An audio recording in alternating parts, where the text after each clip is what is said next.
Decision. Mister mat, আমাদের president mister mat একজন অনাথ। কেন তুমি তার মা সেজে থাকার ভান করছো? ম্যাট অনাথ নয়, আমি তার মা। আমি তোমাকে বেরিয়ে যেতে বলেছি তো, তাড়াতাড়ি এখান থেকে বেরিয়ে যাও। বেরো ম্যাট, বেরো এখান থেকে, ম্যাট, বেরো বেরো। Mat, mat. থামুন।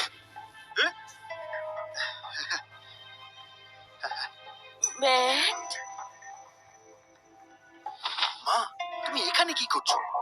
ম্যাট, তোমার স্ত্রী তো গর্ভবতী। আমি তার শরীরের যত্নের জন্য স্থানীয় কিছু সবজি আর ডিম নিয়ে এসেছি। তুমি অন্য কাউকে দিয়েও তো এই জিনিসপত্র পাঠাতে পারতে, নিজে আসতে গেলে কেন? তুমি আমাকে শুধু সমস্যায় ফেলছো। এখান থেকে তাড়াতাড়ি বেরিয়ে যাও। মা, মা এত বছর তার নাতিকে দেখিনি, তাই মাকে দেখো, আমি তার জন্য একটা লাল রঙের খামও এনেছি। মা, এই সামান্য টাকা তোমার নিজের কাছেই রেখে দাও।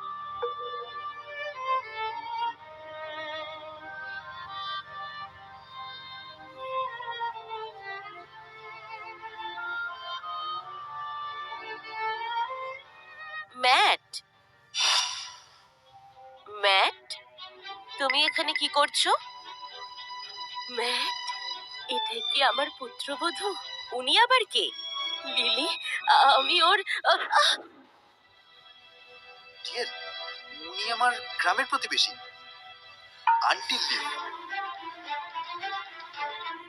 লিভ।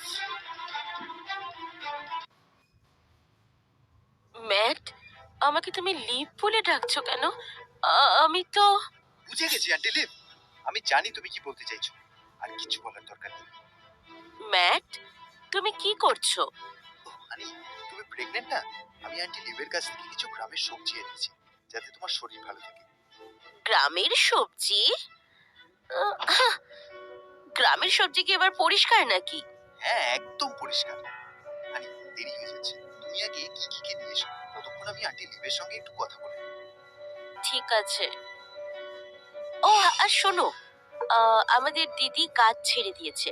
তাহলে কি আন্টি লিভ দুদিনের জন্য তার জায়গায় থাকতে পারবে? এটা এটা ঠিক হবে না। কেন? এর মধ্যে খারাপ কি আছে? মা, তোমায় আর কি বলি বলো তো? আমি তো তোমাকে বলেছিলাম না আসতে, তুমি আমাকে বরবাদ করে ফেলেছো। ম্যাট, মা তো এমন কিছু ভাবছে না। আমি এত বছর ধরে আমার বৌমা আর নাতিকে দেখিনি। আমাকে শুধু একটু দেখতে দাও। ঠিক আছে, ছাড়ো। আর তুমি এখন আমাকে আন্টি লিভ বলছো? আমাকে মা বলে ডাকতে লজ্জা লাগে? ঠিক আছে মা, আর কিচ্ছু জিজ্ঞেস করবে না। তুমি এখানে একটু ঘোরো, কিন্তু বেশি দূরে যেও না।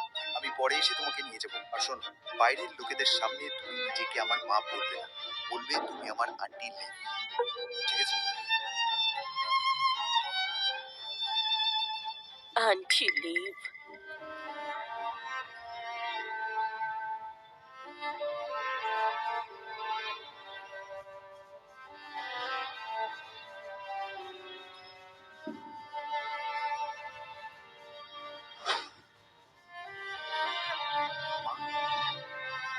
তুমি এত বছর ধরে আমার জন্য কত কষ্ট করেছো, অন্যদের কাছ থেকে টাকা ধার করে আমার পড়াশোনার খরচ চালিয়েছো। আমি যখন সফল হব, তখন অবশ্যই তোমাকে শহরে নিয়ে আসবো। আমরা বড় বাড়িতে থাকি, তোমার যত্ন নেব।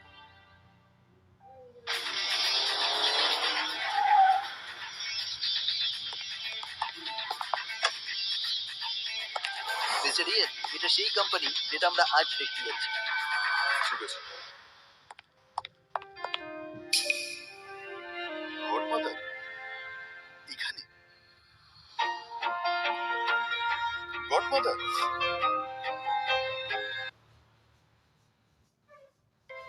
তুমি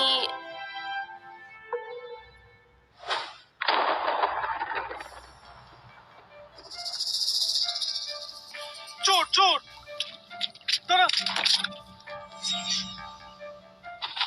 শয়তান ছেলে, তুই আমার সেদ্ধ পাউরুটি চুরি করেছিস। আমি বারণ করেছিলাম তোকে আমার পাউরুটি চুরি করতে। বেরিয়ে যা। বাচ্চা, এই পাউরুটিটা একদমই নোংরা। এটা খেও না। তাড়াতাড়ি উঠে দাঁড়াও। আন্টির কাছে পরিষ্কার পাউরুটি আছে। আন্টির বাড়ি এসো, আমি তোমাকে অনেক মজার খাবার বানিয়ে দেব। ধন্যবাদ আন্টি লিভ। ভবিষ্যতে যদি ক্ষুধার্ত হও আমার বাড়ি এসে খাবার খেও। দাদা, তোমার নাম কি? আমার নাম ইয়ান। ইয়ান? ইয়ান, এত বছর তুমি কোথায় ছিলে? গডমাদার, আমি এত বছর বিদেশে ছোটখাটো ব্যবসা করছি। ব্যবসা করছিলে? আহ, খুব ভালো। বাড়ি চলে গডমাদার। হ্যাঁ, কিন্তু আমাকে এখানে থাকতে হবে। গডমাদার, আপনার বৌমা আপনাকে এত বছর দেখতে চেয়েছে। চলুন বাড়ি চলুন।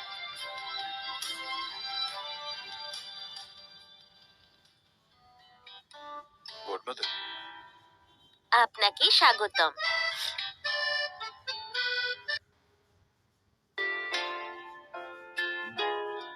গডমাদার, এই আমার স্ত্রী চিনি, আর যিনি ইনি আমার গডমাদার। গডমাদার, ইয়ানের কাছ থেকে আপনার কথা অনেক শুনেছি, আজ সামনাসামনি দেখতে পেলাম। আমি ইয়ানকে প্রায় মিস করি, কিন্তু আমি কখনো ভাবিনি যে সে এত সফল হবে আর তোমার মতো একজন সুন্দরী বউ হবে তার।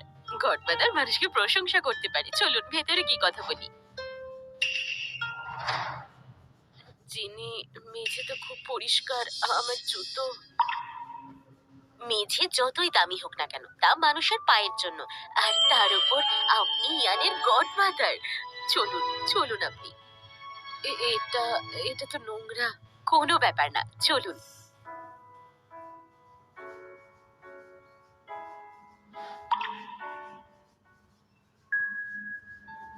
গডমাদার দেখুন, এটা সেই লাল স্কার্ফ যা আপনি 20 বছর আগে জিয়াচেরের জন্য বুনেছিলেন।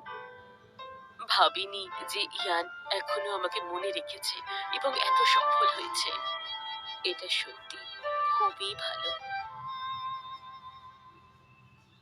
যদি হাইতে তার অর্ধেকও ভালো হতো। গডমাদার, আপনি কি ক্ষুধার্ত? আপনি এখন বিশ্রাম নিন, আমি আপনাকে খাবার তৈরি করে দিচ্ছি। চলো, আমি তোমাকে সাহায্য করব।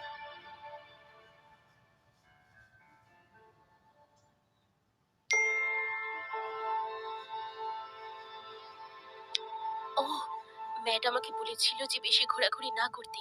আমি তো ভুলেই গেছি, আমাকে তাড়াতাড়ি ফিরতে হবে। গডমাদার, খাবার।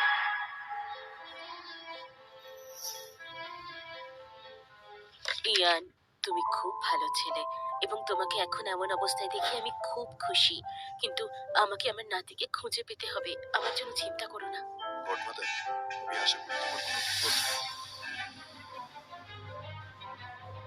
আমি 3 মিনিটের মধ্যে গডমাদারের ছেলের সমস্ত তথ্য জানতে